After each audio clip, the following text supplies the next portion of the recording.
Vitamin D should be taken whenever you are eating your fattiest meal of the day. For most people, that's dinner. It's not breakfast. So your vitamin D isn't getting absorbed because you're skipping breakfast and just having coffee and throwing off all of your hormone balances. And if you're one of those people who's like, oh, Marcy, I can't eat breakfast. My stomach's upset if I eat anything before noon. Guess what? That means you have an enzyme deficiency. You're probably having food sensitivities due to that enzyme deficiency.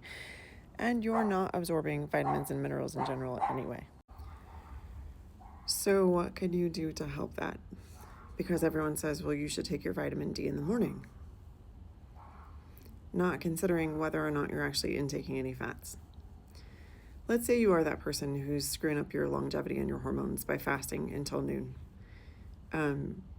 You could take a shot of olive oil with your vitamin D. You could do that. Your vitamin D should absolutely be liposomal so that your cells can absorb it better. You want to be taking K2 with it because that helps your body actually metabolize calcium, which vitamin D will pull out of the bones, and also high doses of vitamin D could create vertigo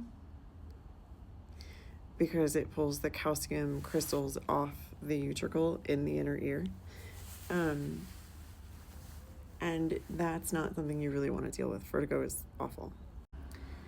You also want to be taking vitamin A, which you can get your vitamin A tested. And I would recommend, especially if you've noticed that you're someone who in the past has been struggling with your vitamin D, even though you're taking high doses of vitamin D, take vitamin A or get it tested, because if your vitamin A is low, you can't bind vitamin D to the cell membrane. And then you want to be taking magnesium. Another one that people don't realize that they need to bind vitamin D, manganese. Manganese also helps support the thyroid. So again, if you're one of those people who's messing up your hormone profile and doesn't care whether or not you live until you're 80 and you're fasting until noon, you can take your vitamin D with your fattiest meal of the day, which is probably going to be dinner, because historically, that's what shows up in the literature. On the other hand, if you're working towards having more life in your years and having more ability to do things with your grandchildren and things in your older age, like go traveling around the world, I would highly suggest you stop skipping breakfast. Start eating 30 grams of protein within the first hour of your awake.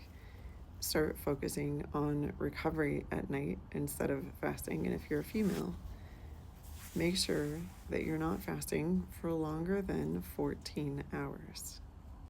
If you're a female looking to do a prolonged fast, it needs to be days 14, 15, 16 of your menstrual cycle, not any other time. If you're not sure about that, go read the book Fast Like a Girl. It's not new research, it's just research people don't like to talk about because it's convenient for people to skip breakfast. It's not convenient for them to skip dinner. So there you have it. If you're eating fats in the morning, you can take your vitamin D in the morning. If you're not eating fats in the morning, you can't take your vitamin D in the morning because it's useless.